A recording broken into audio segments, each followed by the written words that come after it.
Bonjour. Aujourd'hui, deuxième partie de notre cours, la Seconde Guerre mondiale, une guerre d'anéantissement. Une guerre d'anéantissement, c'est une guerre dans laquelle chacun des camps tente de détruire totalement son adversaire, que ce soit physiquement, idéologiquement, etc. La Seconde Guerre mondiale, c'est d'abord une guerre idéologique, ce qui explique les violences. D'un côté, parmi les alliés, nous avons le Royaume-Uni, la France libre et les États-Unis d'Amérique, qui défendent des valeurs démocratiques.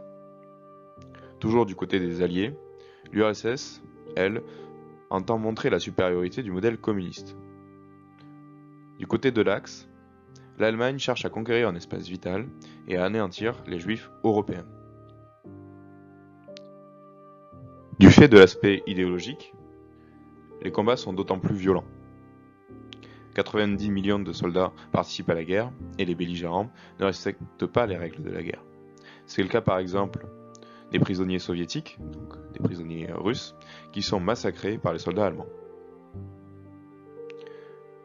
Göring, le ministre de l'aviation d'Hitler, écrit « Dans les camps de prisonniers russes, après avoir mangé tout ce qui était possible, y compris les semelles de leurs souliers, ils ont maintenant commencé à se manger entre eux.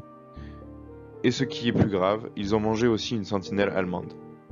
Cette année, 20 à 30 millions de personnes mourront de faim en Russie. Peut-être est-il bien qu'il en soit ainsi, car certains peuples doivent être décimés. » Donc ceci nous montre bien le mépris, la haine qu'ont les nazis envers leurs adversaires, et un aspect inhumain aussi qui est bien évoqué par Göring. Les civils deviennent également des cibles. Il s'agit en fait de démoraliser les sociétés civiles afin que les États abandonnent les guerres. Londres est ainsi bombardée en 1940. Les Alliés répliquent en bombardant les villes allemandes à partir de 1942, comme ici à Dresde.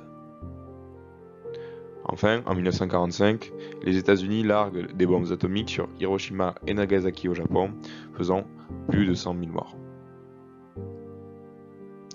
Dans les zones occupées, les civils subissent des pénuries importantes, des violences, le travail forcé, on y reviendra, et ceux qui résistent sont exécutés comme ici en France en 1944. La Seconde Guerre mondiale a fait près de 60 millions de morts, dont la majorité sont des civils.